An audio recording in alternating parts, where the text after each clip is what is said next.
the desert of the real.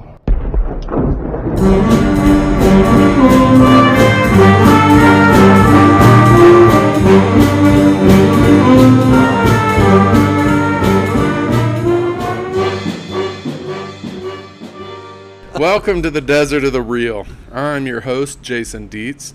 Joined with me is your other host, Ryan Hudson. The Desert of the Real, Jason's Choice, is a movie podcast where I force Ryan to watch movies that I think are amazing that he hasn't seen. We're two high school English, film, philosophy, creativity, and music appreciation teachers with graduate degrees. We're using our academic training to dig deeply into movies. We explore the creativity, the philosophy, film studies, and ethics in our films and push our listeners to think critically about their entertainment. Welcome to the Desert of the Real. Welcome. Yes. You know, I just saw someone like today on X. I don't like calling it X. You know, on Twitter, saying, because whenever a big movie comes out that critics don't always love, Yeah. you always get a slew of people like, but I just like to be entertained. Oh, geez. Critics don't like to have fun, yada, yada, yada. Right. And I was like, I have a podcast where the whole goal is to try to get people to think critically about movies. Yes. Indeed. And because we've said this, it will help you appreciate movies, help you like movies more, help you connect with the movie better. Yeah, absolutely. All of the above. Yeah. That's especially true for today's movie. What did we watch today? We watched Triangle from 2009, a British / Australian movie. Yeah. There's a good chance you haven't seen this movie. Yes, a very good chance. However, it is a fantastic movie in my opinion. And IMDb seems to agree. It's a 6.9 out of 10 on IMDb. I will say, like, on comments on YouTube and things, the majority is, this is an underrated movie, or this movie is better than it should be, stuff like that. It is. I will say, I don't like the poster. I think the poster the poster's dumb. Bad. I watched the trailer. The trailer is bad, and because, you know, movie trailers are an art form in themselves. Sure. Actually, Kevin Feige, who's in charge of all the Marvel. Okay, this is a non-Marvel episode. I know, this is related. Okay, this is your only Marvel He recently reference. just said that he's not against having one and only one trailer for Marvel movies. Cool. Because there's like 3 or 4 by the end, and, you know, they have to seen show half the movie. slightly new things. However, even though he's the head, he's not in charge of marketing. I doubt it will actually happen, but it's a cool idea. So this movie, despite having advertising that I don't think is the best, and it clearly does not have a big budget. Yeah. Oh, yeah. However, they do really good with what they have. Yeah. Really, I think really they good. do magnificently with what they have. Okay, so why don't you give us a quick summary of the movie, Ryan, and we'll get into it. So I'll give you as much summary as I can without spoiling, which is not going to be a lot. Okay. And then, if you truly don't want to hear the rest, say, she gets on a boat. Yeah, like The it's end. That's all you get. Some people get on a boat. They're the main character. She's clearly upset about something, and then there's a big storm, flips their boat over. But luckily, it's a ship. I think it's a cruise ship. That comes along. They get on the ship. No one's there. And then other things happen. That's a good way to put it. That's all you need to know going into this movie. It's labeled as a fantasy, mystery, sci-fi. Oh, really? Science or it comes up as a horror. Yeah, IMDb doesn't list it as horror, but I think on Peacock where I watched it, it was under horror. Okay, so pros.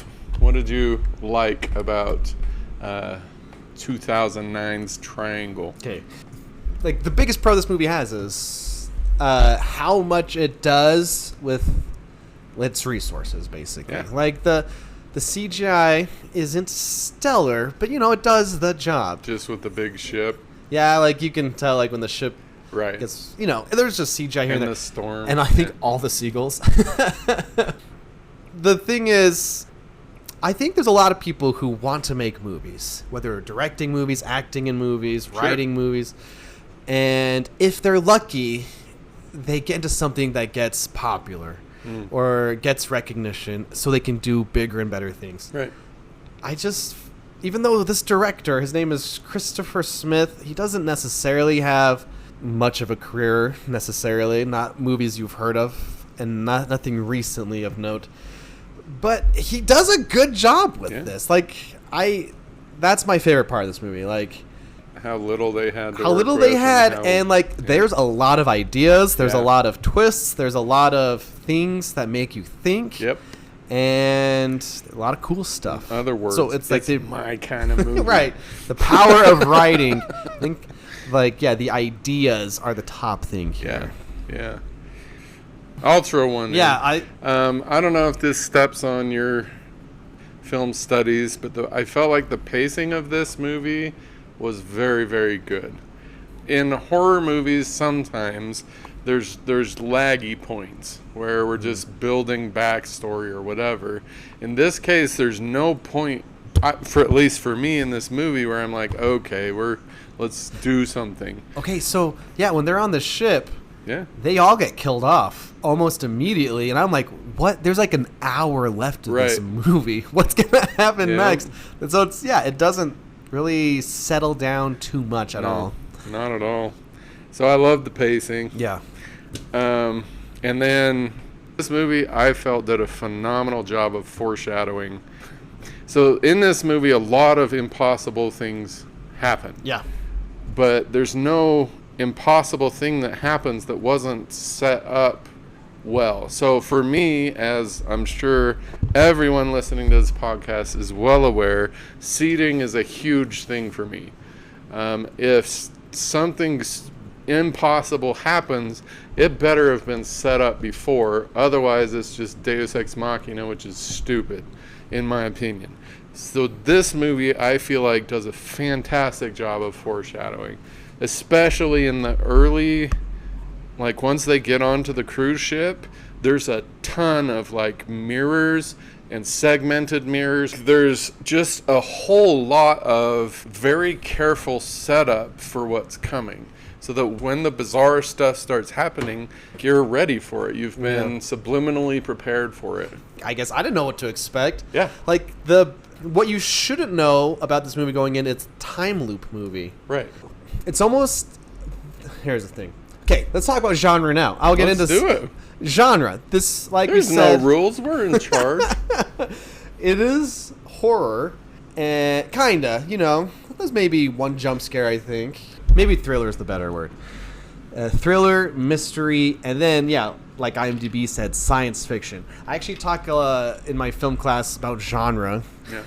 And I don't know if directors I want to make this type of genre. Probably not anymore. And they're more like, I want to tell this type of story, and it just fits into genres now. I feel like in the probably 50s, the 60s, maybe in the 70s, that was true. I want to make a Western. I want to make a creature feature. I want to make, And you still get things like Spielberg would be like, I want to make a musical, West Side Story type of thing and stuff. So it does happen. Yeah. But I think mostly it's, here's the story I want to tell type of thing. Sure. And so there's about 12 to 13 main genres, and some are growing and some are shrinking. Like, for example, gangster movies used to be a big genre back in the day. Westerns were big, but they shrink type of thing. You get all sorts of stuff. Musicals. Yeah. But then there are subgenres, but then there are micro-genres. There are hundreds and hundreds of these type of things. Mm-hmm. This is a great example of how specific a movie genre can be. So, like we said, horror, but more niche, more specific, it's a ship horror, or it's on the ocean horror. Yeah, I just Googled... Ship horror? I don't know. Maybe ocean. Then time loop movies. Sure. So it's a ghost ship time loop horror movie. It's all of the above, which is really cool. Genre studies is interesting. Yeah, and my example is always Blade Runner, because it's also a mystery, also kind of action, science fiction, but it's noir. It's also invented cyberpunk. It's everything. It's all of the above It's type the of thing. story, and we genreify it. Is that what you're saying? Yeah, I mean, genre is just a way to categorize a story type of thing. Oh, yeah, it gives us a certain set of analytical tools to look for. I like to think about how it fits. Yeah. That's why I even brought it up. It's like, this is specifically this and that, and it's Yeah. you don't get a lot of time loop haunted ship movies. Yeah. You know? It's true. Yeah, genre is fun. Probably the only one that exists, maybe. It's a micro genre of one. Man, genre is cool. Yeah, I agree. And also, people get too comfortable with one genre. I always try to show lots of different examples, and I get so many students who will just tell me they don't want to watch, they're not interested in movies that are black and white or foreign or just a genre that's different, like boys with rom-coms or romance type of thing. Right. Anyway, so it's good to branch out and explore. Sure, I agree. Yeah. Yeah, I like genre studies a lot. Cool. Cool. So, other pros? Okay, there's one moment that I thought was super duper awesome. It's right where she, at the end of the first loop, the music is playing, Right. and she fixes it. There's something, you might not even notice it, but I noticed it. Because I got... Because you're the man. Because I got the keen eye. I know a thing or two. I'm just kidding. No, so it's like you wouldn't even think about it type of thing. She looks in a mirror. Right. I don't know if she looks at her hand or a wound or something, and then the camera goes through the mirror up over the board or over like the edge of the ship to look at again everyone standing on the boat flipped over. But what they did is they had an actress facing away from camera, so we saw the back of her head, and then our main actress facing camera in the mirror, but the actress close to camera, that's not the actress. That's someone mirroring the actress. Oh, wow. To be a fake mirror. And they even had like smudge prints like on the mirror to make it look more like a mirror. The smudge prints probably weren't even there. So, you know, it's just a cool filmmaking thing. They didn't have to do this. Most people didn't even notice. Right. Yeah. You can go into like going into the mirror is symbolic Right. for getting, you know, starting again, or maybe it could allude to Losing yourself, the going past, into the yeah. looking glass, whatever. Yeah. Yeah. Anyway, that was a cool moment. I was like, hey, I saw it. I saw what you did there. Yeah. So this movie has one of my top 10 favorite moments of all time. So we probably need a little more background. Okay, so the main protagonist, someone has killed all her friends, and then she pushes the killer overboard before the killer says, you need to kill them all to escape. And then she gets into the first loop. She sees her and all her friends on the boat again and slowly realizes she's the killer. Yeah. And she kind of then comes around full circle to be like, I need to kill my friends. And she does. And she's back with her autistic son, where she sees herself with her son, and she's being abusive. She's being a horrible mother. Yeah. And our version that we've seen this entire time goes in, kills her past self, puts her in the trunk, and like tries to convince her autistic son that was a bad dream. I'm going to be a better mom now. Yeah. Let's keep driving. So they hit a seagull. There's a bunch of dead seagulls. So cool. there's still looping going on. Right. And then she gets into a car crash. As she's looking at her like dead body and her dead child. And a taxi driver says, can I take you anywhere? To the pier. And the movie ends with the beginning again. Yep, starting over. Yeah.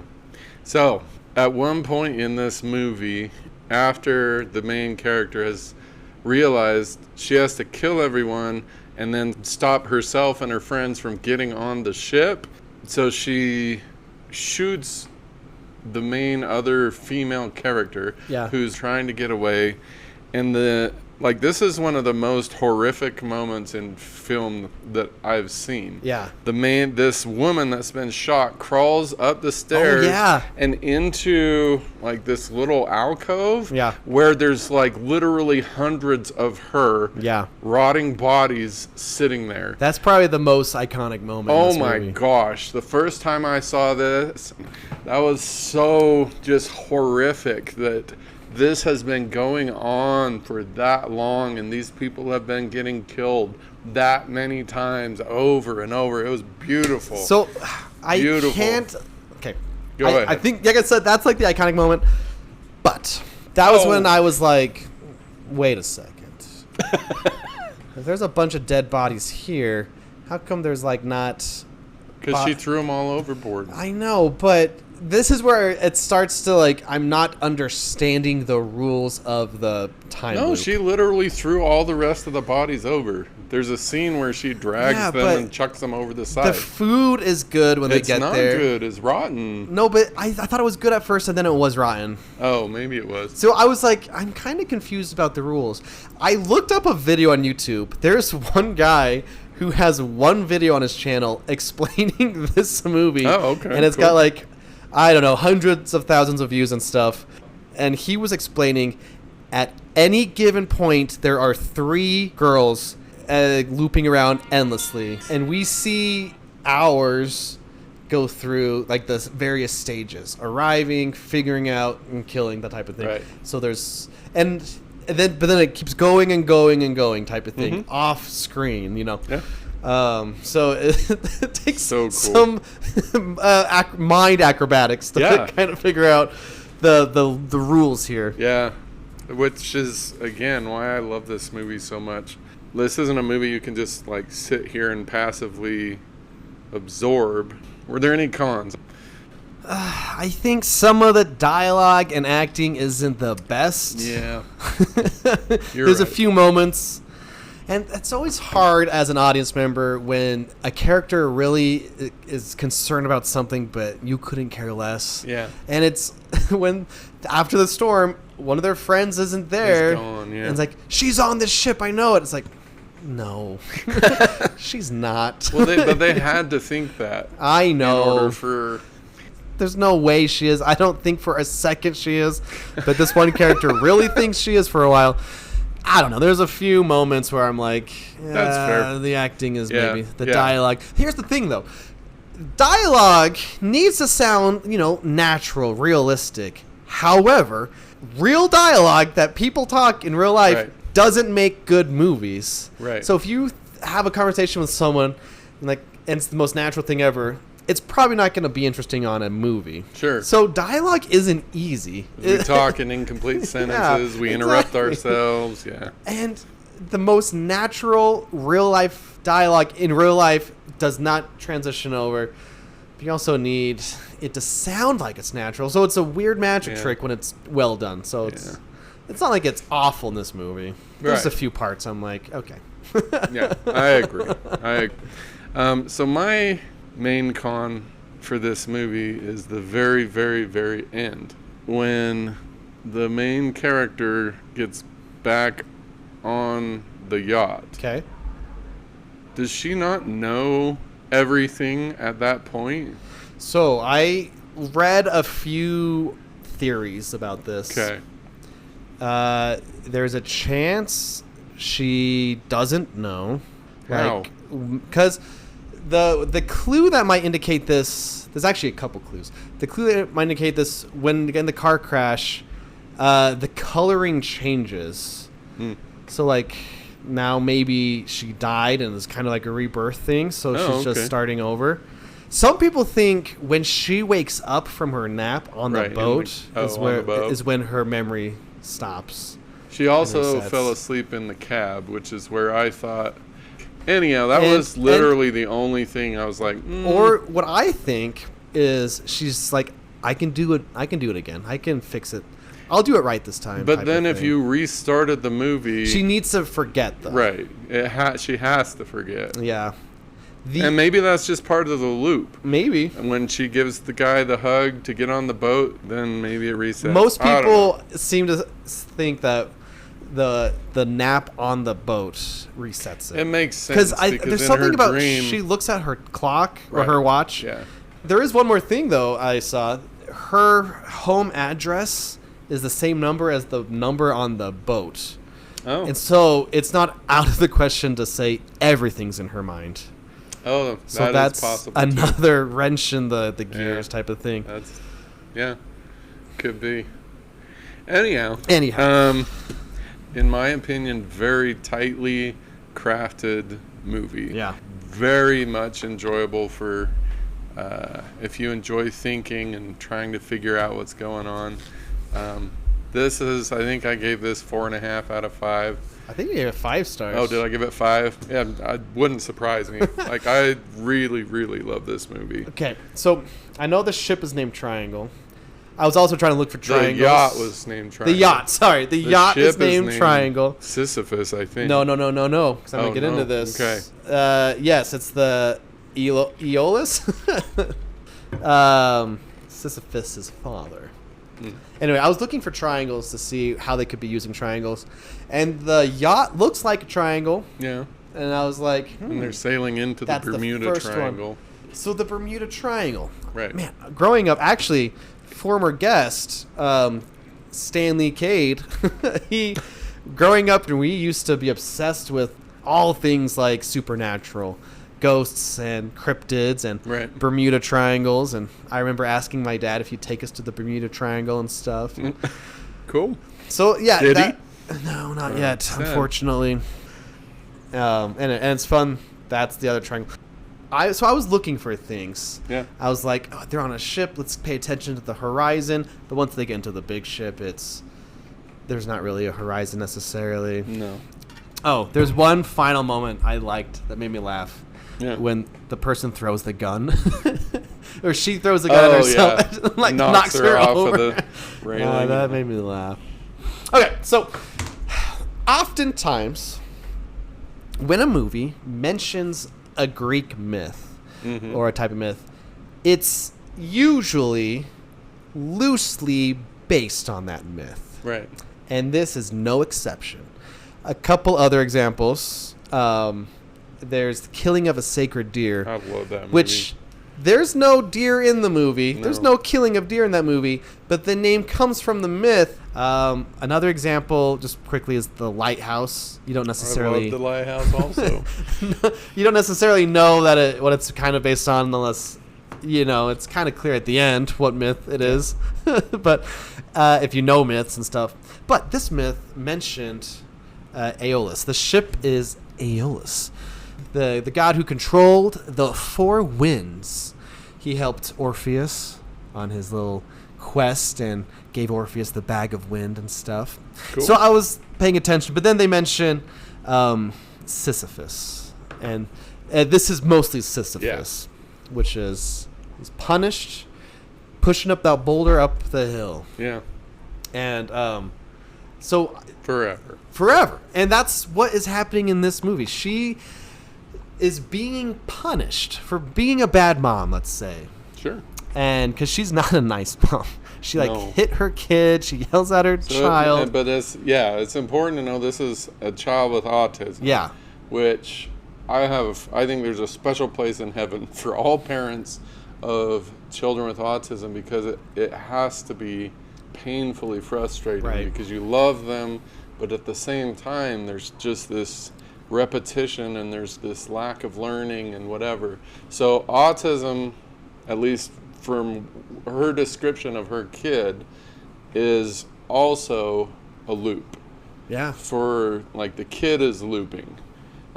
Everything has to be exactly the same every single day. Yeah. And so one way to read this punishment is she doesn't understand her kid's loop, and she has no patience with her kid's loop.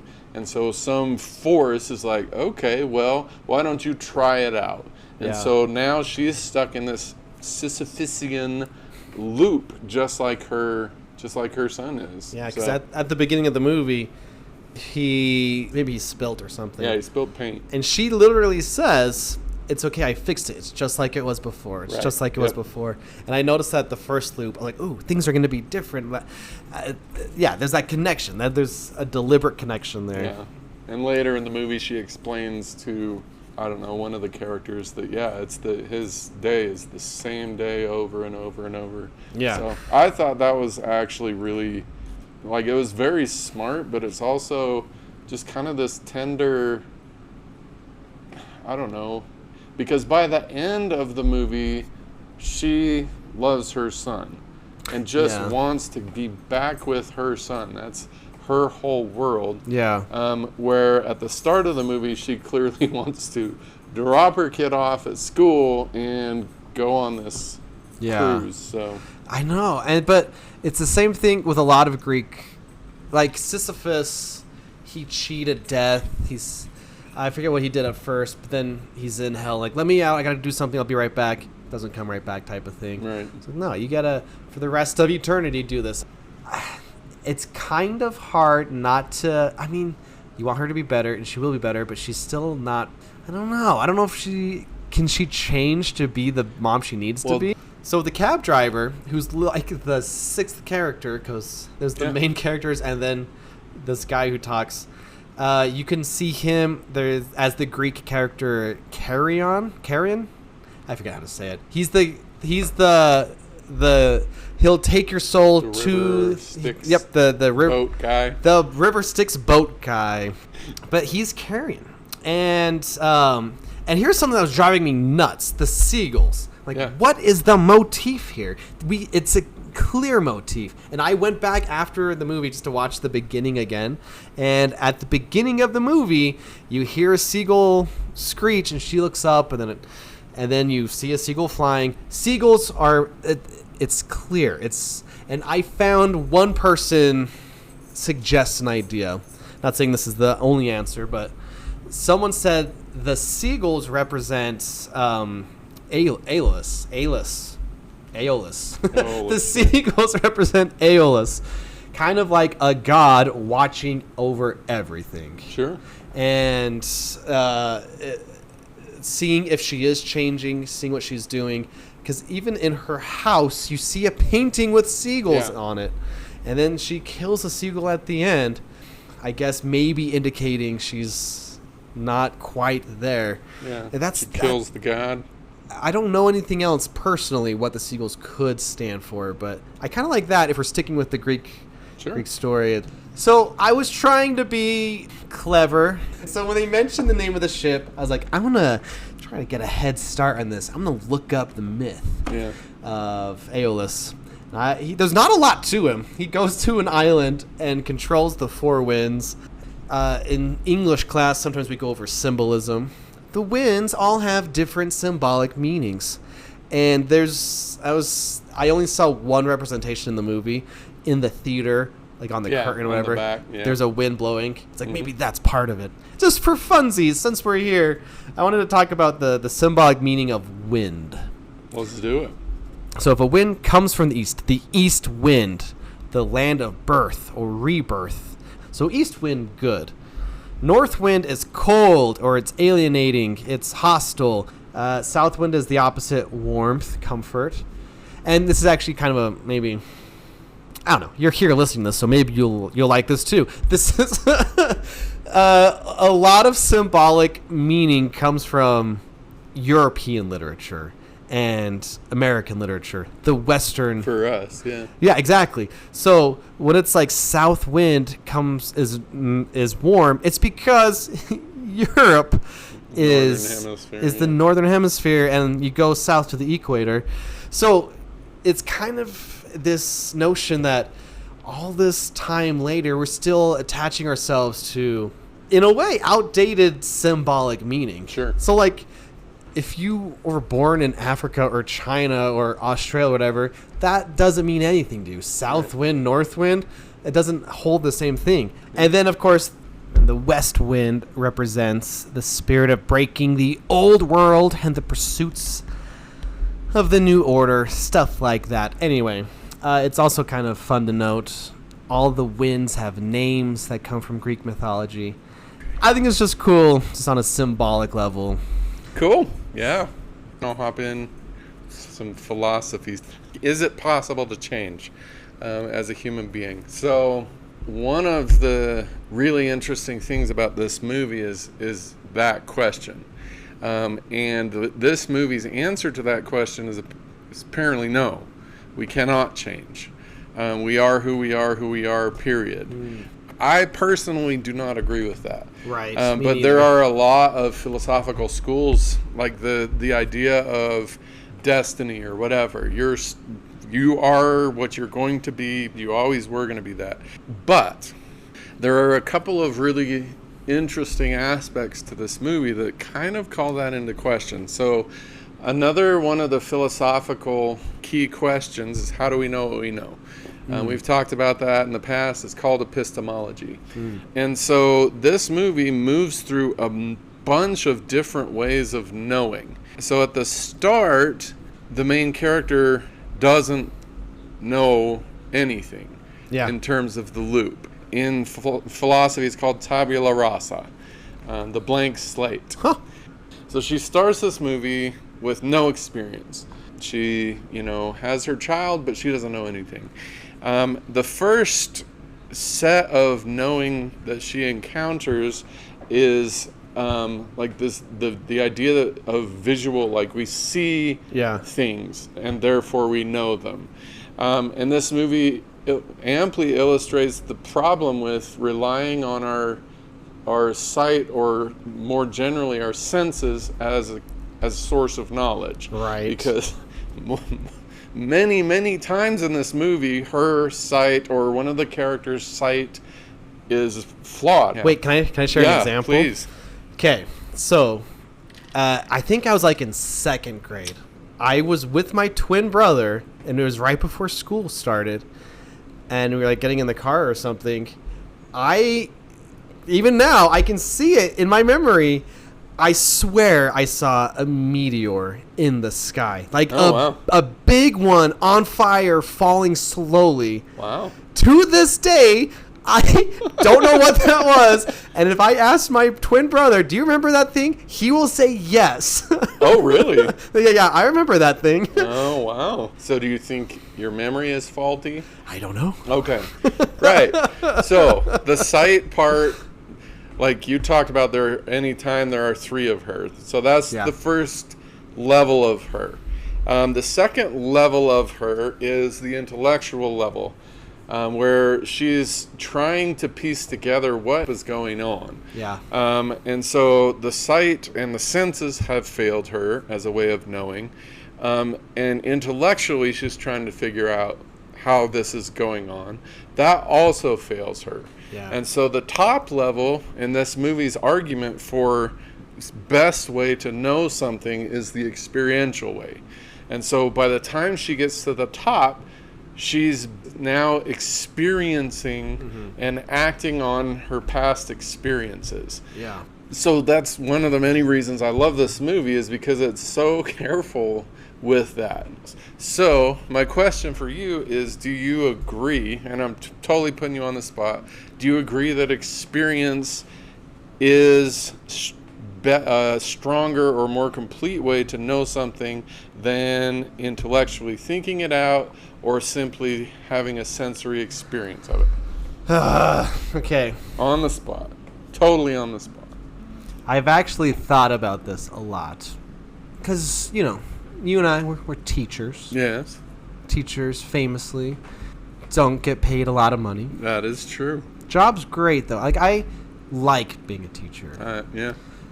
But sometimes I think about how maybe there are some things in life I can't do, or these can't do yet, like financially. And man, I got into one of the biggest fights with one of my, I guess, a former friend. It was like a big fight about experience. I can't imagine you being in a fight with anyone. Well, anyway, and it was about this idea of experience. Like, he was under the impression you are only going to get a good experience as an adult, or as a person, if you live in a big city. Like, if you experience different cultures, different opportunities that only a big city can provide. Huh.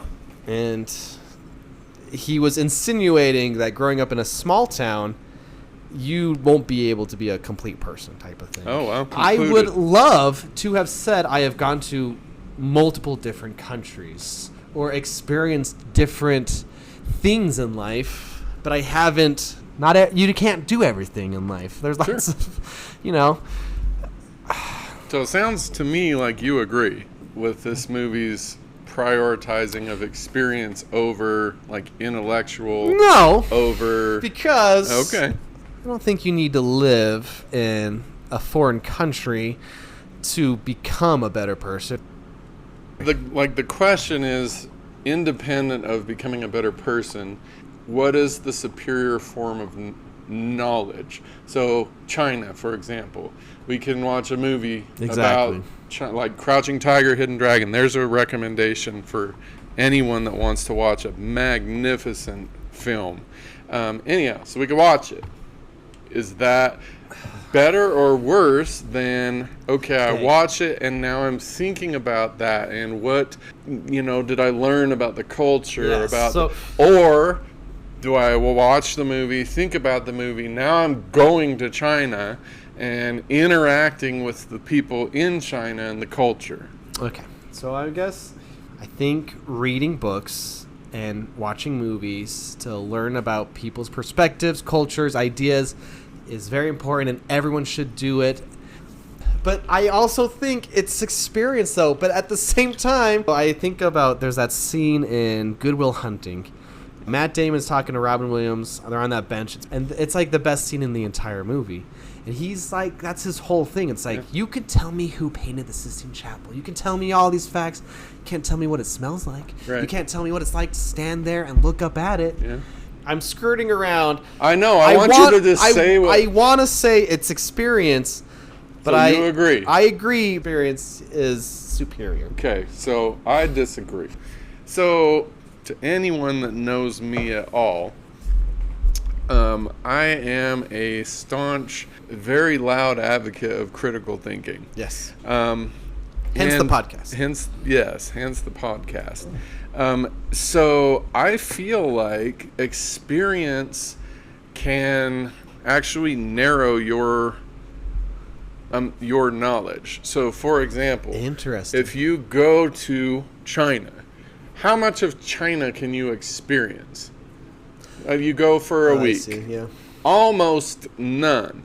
But what's going to happen in your mind is, I know China. I've been to China. I ate at this Chinese restaurant. That's China. No, it's not. I see. And so one of the many reasons why I love film and music and literature so much is it's our window to experience. If I read, I don't know, The Old Man and the Sea, I'm never going to be an old man. Well, no, I will be an old man. I'm already an old man. I'm an old man. It's something I don't know about. No. Yes, I'm immortal. I'm never going to be an old man who has to catch this fish to survive and take care of myself. Yes. I'm never going to battle this enormous fish. I'm never going to have that experience. And so what literature provides for us and movies provide for us and good music provides for us is an expansion of our experience. So, having watched, unfortunately, John Wick, for example. What do you mean, unfortunately? I didn't stutter. Those are good movies. I did not stutter. That are good. No. I have, at some level, experienced what it would be like to have completely asinine abilities to dodge bullets and do things with my body and whatever. I've experienced that. That's a part of me now. And so my answer to this question, how do we know what we know, or what is the best way to know what we know, obviously, is thinking. Coupled with experience, but thinking has to be, in my opinion, has to be primary. And the experience is secondary, because as soon as we start thinking, our experience is the thing, then we're done. We're gone. We're like, I know China. I've been to China. And I don't need to experience any more China or think any more about China or whatever. No, not at all. So we need to be reading. We need to be watching movies. We need to be listening to music critically, because it expands what we have in our mind to think about and draw conclusions about. So that is my thought. No, I like that. And it's hard not to agree with that. Well, no, I mean, I'm not discounting what you were saying at all. Like, Yeah. experience is a crucial component I know. of life. And- But there's no way you're going to experience everything. So if you right, and I think there's... Sorry, I No, go ahead. I think a big thing for the upcoming generation is attempting to experience everything Yeah. via impossible. online. Yeah, it's impossible. Because now we have access to everyone, Sure. for better or worse. Yeah. And I think a big thing that influences young minds and political views, world views, even religious views is seeing almost in real time other people in the Sure. world, you know? Yeah. I don't know. And I think there's a lot of good things like I think the upcoming generation might be more tolerant seeing things happen in other countries on their phones. Yeah. Maybe. Yeah. I have had life experience, but like, do you need specific experiences to No. say? And I do agree with that, because maybe I haven't gone to Europe. Maybe I haven't learned. So what would make going to Europe complete your life? I don't know. I mean, it's just, for So- some reason, that feels like an important thing. Just to see how life is like in other places, or to see That's why we have film. history. That's why we have literature. Yeah, I know. I'm not disagreeing with you. So Anyway. another philosophical question is, how should we spend our lives? Yeah. What you're describing is one answer. Like, Mm-hmm. we should be having pleasant experiences, etc., etc. Personally, I feel like I am a rich man because I have students, I have family, Yeah. I have people that love me, that Right. I have impacted, they have impacted me. That is my answer to what makes a complete life. The connections that we create with other people. Yeah. Now, I'm super introverted. You're introverted. Yeah. Connections are harder for us, but introverts' strength is the depth of our connections that we make. And so, in my opinion, every single human being's rich life looks like, how many people have I helped, strengthened, lifted? All right. So you remind me of maybe the best movie ever. It's a Wonderful Life. That's like literally the main. Yeah. And I agree with everything you're saying. I 100%. So if you listened to last week's episode, I can also identify the source of the discontent, the source of the need to go to this place and experience that. Oh, really? Yeah, it's social media. Because, again, the filtering of experience on social media. And so no one has a bad life or a bad experience. And that's, well, back to the It's Wonderful Life thing. It's no man is poor who has friends. Yeah, you know? I completely believe that. Yeah. And that's actually coming back to Triangle. The movie is, I think it's about parenthood or parenting. Yeah, and that connection. Because she's not doing a good job, but she wants to be better. So I kind of. Yeah, I know. The thing she does at the end is inexcusable. Yeah. What she says to the kid, and she like slaps him and stuff. Yeah. But part of me is a little empathetic, where it's like, parenting's hard. Single parenting's even harder. You'd like to think she's doing her best, but she maybe feels like she can't live her life, whatever. Yeah. I don't know. So a little bit of me does feel bad. For sure. So I have other philosophical stuff. Go for it. Okay, so another one of the philosophical questions is, who are you? And so this movie plays with that a lot. So is she this kind of naive, scared person that needs somebody to hold and comfort her? Is she the solver of mysteries? Is she a murderous, self-interested, vengeful person? Is she a, manipulative, like she kills herself in this movie in order to benefit herself later on. And so self-knowledge or self-understanding, I think, is one of the hardest things to come by, because we, like in my English classes and philosophy class, the very first thing I have them write about is that question: who are you? Yeah. And it is amazing how difficult that is for people to write about or talk about or think about. We don't know ourselves, and so it's super, for me, I think it's terrifying, because you spend your life with yourself, and I can even tell you the categories that I get, and this is as far as I get. We get the name, we get gender, usually. We'll usually get a hobby. Yeah. So I'm a, football player or whatever. Sometimes we get a religion, and sometimes we get a job. That's it. That's scary. And so another reason I love this movie is because it illustrates just how important it is to actually know yourself. You know what might be a movie that deals with that? Is Inside Out 2. The one that just came out. It's...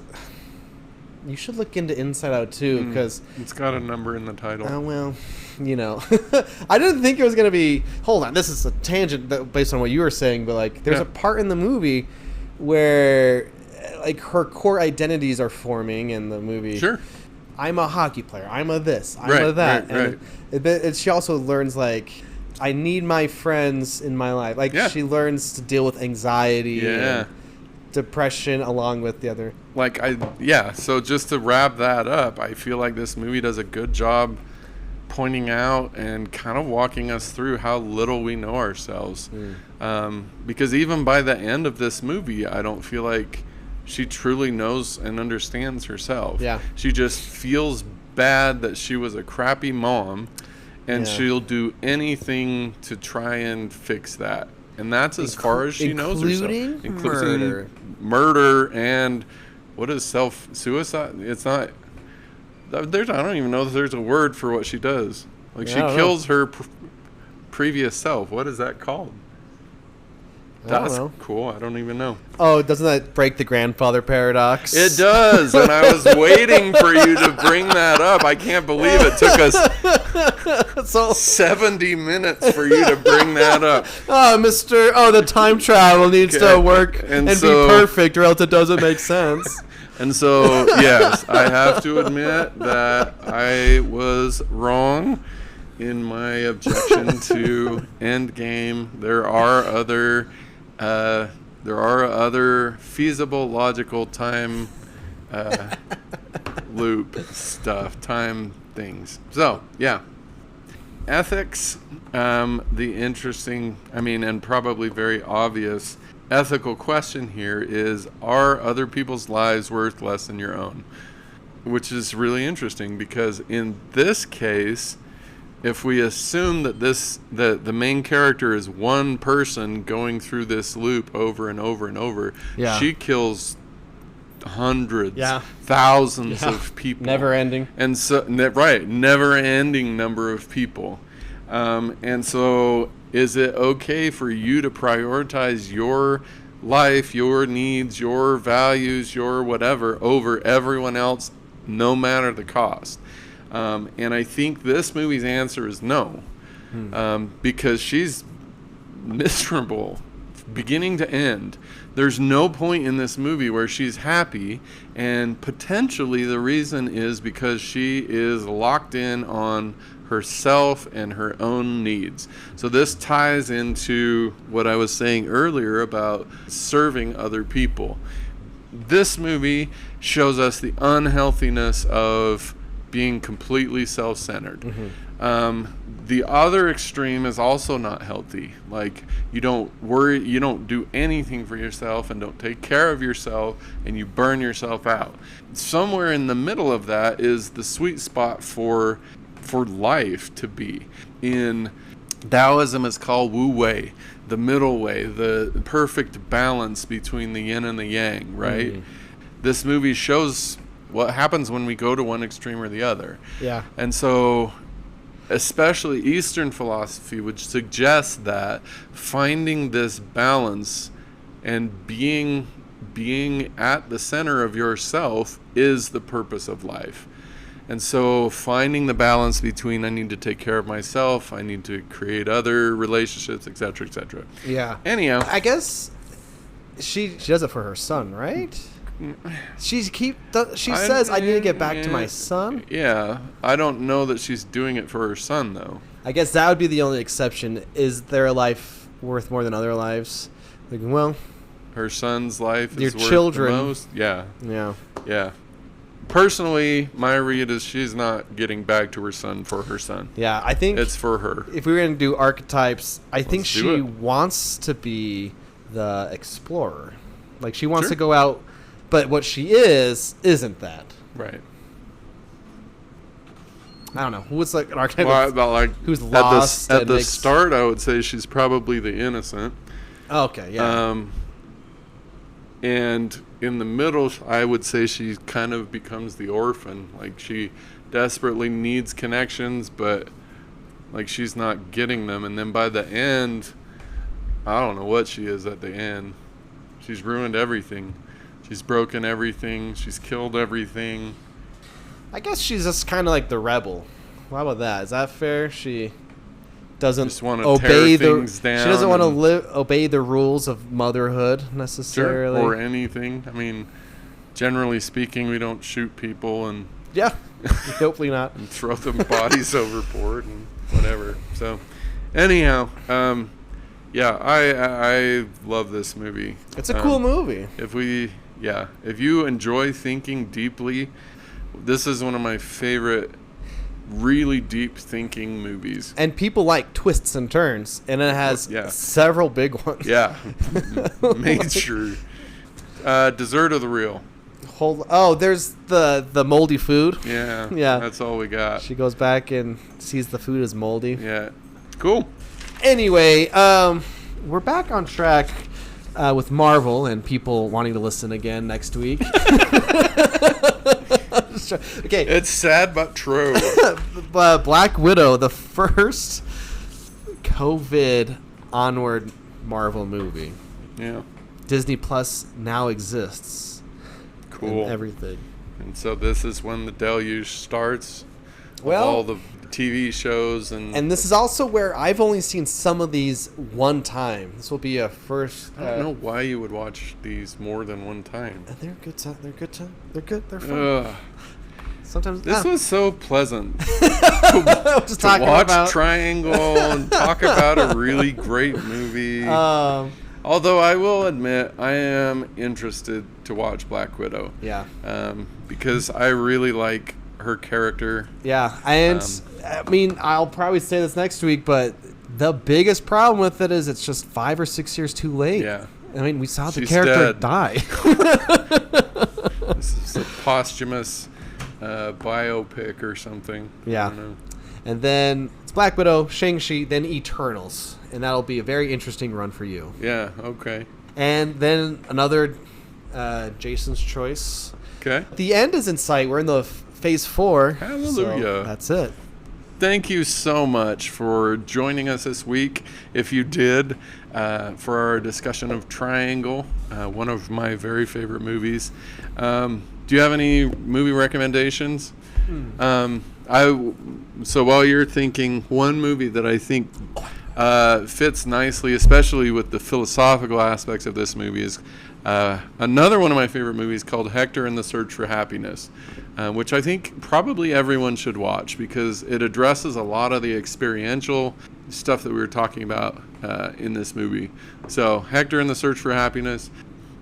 Ryan, you got any If you want a movie about triangles? the Triangle of Sadness, though, is like in like a model's face or something.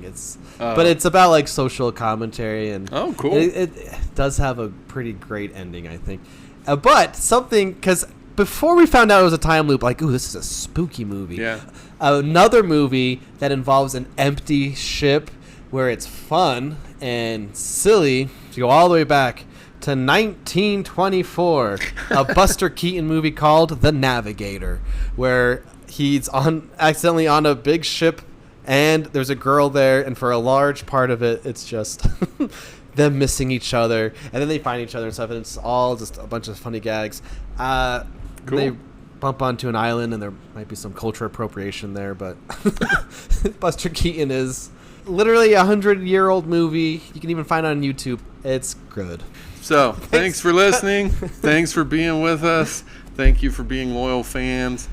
Please go find more loyal fans for us. Don't forget to rate, review, like, subscribe. We're on Pass the all joy. of the things. Thank you so much. Yeah, and we love you. We love you. Bye.